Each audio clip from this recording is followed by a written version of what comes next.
क्या एक कंपनी जो मैसिव डेट के नीचे दबी हो अचानक 51,000 करोड़ से ज़्यादा का क्वार्टरली प्रॉफिट रिपोर्ट कर सकती है? इस वीक वोडाफोन आइडिया ने मार्केट को इसी तरह शॉक कर दिया।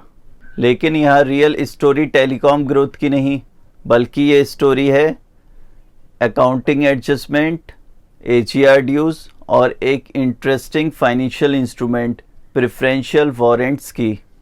चलिए नंबर्स देखते हैं।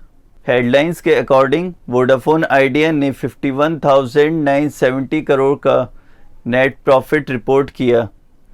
अब सरफेस लेवल पर देखें तो ये अनबिलीवेबल लगता है, लेकिन जब रेवेन्यू फ्रॉम ऑपरेशंस देखते हैं जो ऑलमोस्ट फ्लैट है अराउंड 11,000 करोड़, मतलब ऑब्वियस सवाल उठता है आखिर इतना बड़ा प्रॉफिट आया कहाँ से?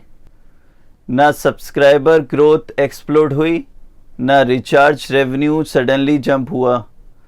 एक्चुअल रीज़न था AGR ड्यूज रीअसेसमेंट।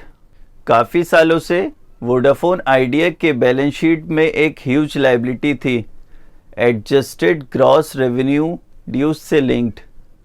लेकिन रीअसेसमेंट के बाद उन लायबिलिटीज़ का एस्टिमेट काफ़ी रिड्यूस हो गया, और अकाउंटिंग में जब कंपनी की लायबिलिटी रिड्यूस होती है तो उस रिडक्शन को प्रॉफिट एंड लॉस स्टेटमेंट में एक्सेप्शनल गेन के नाम से रिकॉर्ड किया जाता है। और इस अकाउंटिंग एडजस्टमेंट ने एक मैसिव पेपर लॉस क्रिएट किया था। यहाँ एक इम्पोर्टेंट पॉइंट समझना भी ज़रूरी है। हालांकि बैलेंस शीट इम्प्रूव हुई है, लेकिन इसका ये मतलब नहीं कि 51,000 करोड़ फ्रेश कैश बिजनेस में आ गया। अब दूसरी मेजर डेवलपमेंट देखते हैं जो एक्चुअल कैपिटल रेज है।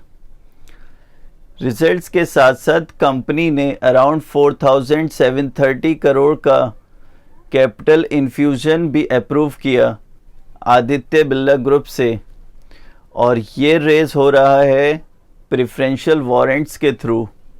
यहीं पर ये स्ट्रेटजी इंटरेस्टिंग हो जाती है। प्रेफरेंशियल वारंट एक ऐसा फाइनेंशियल इंस्ट्रूमेंट होता है जो इन्वेस्टर्स को राइट देता है कि वो फ्यूचर में फिक्स्ड प्राइस पे शेयर्स बाई कर सकते हैं, लेकिन उन्हें पूरा पैसा इमीडिएटली पे नहीं करना होता। सेबी रूल्स के अकॉर्डिंग इन्वेस्टर्स को सिर्फ 25% अपफ्रंट पे करना होता है, और रिमेनिंग अमाउंट लाने के लिए उनके पास 18 मंथ का टाइम होता है। मतलब प्रमोटर्स को फ्लेक्सिबिलिटी मिल जाती है। अगर नेक्स्ट 18 मंथ में वोडाफोन आइडिया का बिजनेस इम्प्रूव करता है तो प्रमोटर्स उन वारंट्स को कन्वर्ट करके अपना ओनरशिप बढ़ा सकते हैं। लेकिन अगर बिजनेस की कंडीशन काफ़ी ख़राब हो जाती है तो कन्वर्जन कंप्लीट ना करने का भी ऑप्शन होता है। हालांकि ऐसा करने के फाइनेंशियल और रेपुटेशनल कॉन्सिक्वेंसेस भी होते हैं। अब यहाँ से एक चीज़ क्लियर हो जाती है, किसी भी कंपनी को सिर्फ नेट प्रॉफिट से जज नहीं करना चाहिए। एक शार्प एनालिस्ट हमेशा सेपरेट करता है operational performance, accounting adjustment, regulatory relief और फाइनेंसिंग स्ट्रक्चर।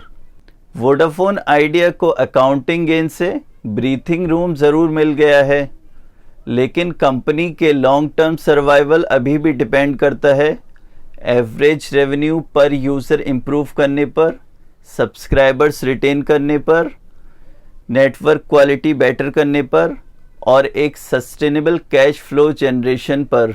क्योंकि एंड में रियल कॉर्पोरेट टर्नअराउंड्स अकाउंटिंग एंट्रीज से नहीं, कस्टमर्स और कैश जनरेशन से ड्रिवन होते हैं। अगर आपको इस आर्टिकल को डिटेल में पढ़ना है तो इसका लिंक आपको डिस्क्रिप्शन में मिल जाएगा।